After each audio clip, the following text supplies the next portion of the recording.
गुरुजी, मृत्यु के समय क्या छूटता है और क्या साथ जाता है?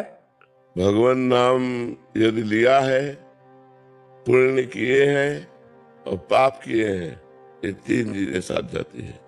किया हुआ तुम्हारा पुण्य, किया हुआ तुम्हारा पाप और किया हुआ तुम्हारा भजन, ये तुम्हारे साथ जाएगा, जो आगे आपकी उन्नति या अवनति का कारण बनेगा।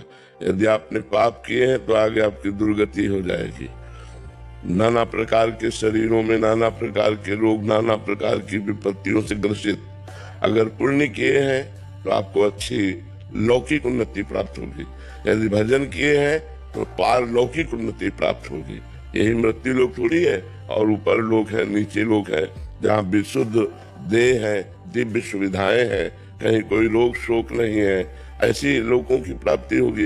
अगर सही भजन कर लिया तो भगवान की प्राप्ति हो जाएगी। शेष और कुछ नहीं साथ जाता। ये स्थूल शरीर यही छूट जाता है, सूक्ष्म शरीर, कारण शरीर और आत्मा, जहाँ जहाँ कर्म के अनुसार जाना होगा वहाँ वहाँ वो जन्म लेगा और वैसे कर्म भोगेगा। इसीलिए अपने को कमाना है भगवान नाम, पाप नहीं कमाना है। पाप से बचो और खूब भगवान नाम जप करो, राधा राधा राधा। मन लगे ना लगे तो इस लोक में भी उन्नति होगी और परलोक में भी उन्नति होगी। जहां बैठोगे वहां आनंद ही आनंद रहेगा। यदि पाप नष्ट हो जाए और केवल भजन रह जाए तब। अभी पाप है तो भजन करते हुए जलन होगी, अशांति होगी, लेकिन जिस दिन पाप नष्ट हो जाएंगे उस दिन आपका हृदय आनंद से भर जाएगा।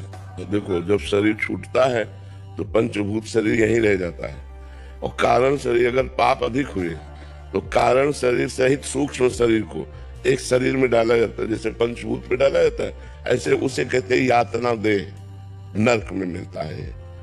अब उस देह में मृत्यु नहीं होती, पांच भौतिक देह में तो मृत्यु हो जाती है। उसमें जैसे गला काट दिया गया तो मरोगे नहीं। अब आपका गला घंटों कटा, वैसे तड़पते रहोगे।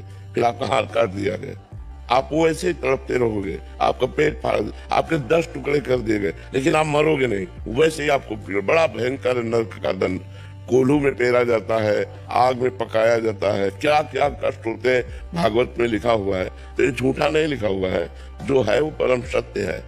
अब जैसे जेल में क्या क्या सजा होती है, अब अपने को क्या पता, लेकिन जो जेल जा चुका है उसको पता है, या जो जेलर है उसको पता है क्या क्या दुर्गति होती है जो जेल में रहते हैं। तो नरक सार्वभौम जेल है, मतलब अनंत ब्रह्मांडों के प्राणियों का किए हुए पाप कर्म का वहां दंड मिलता है।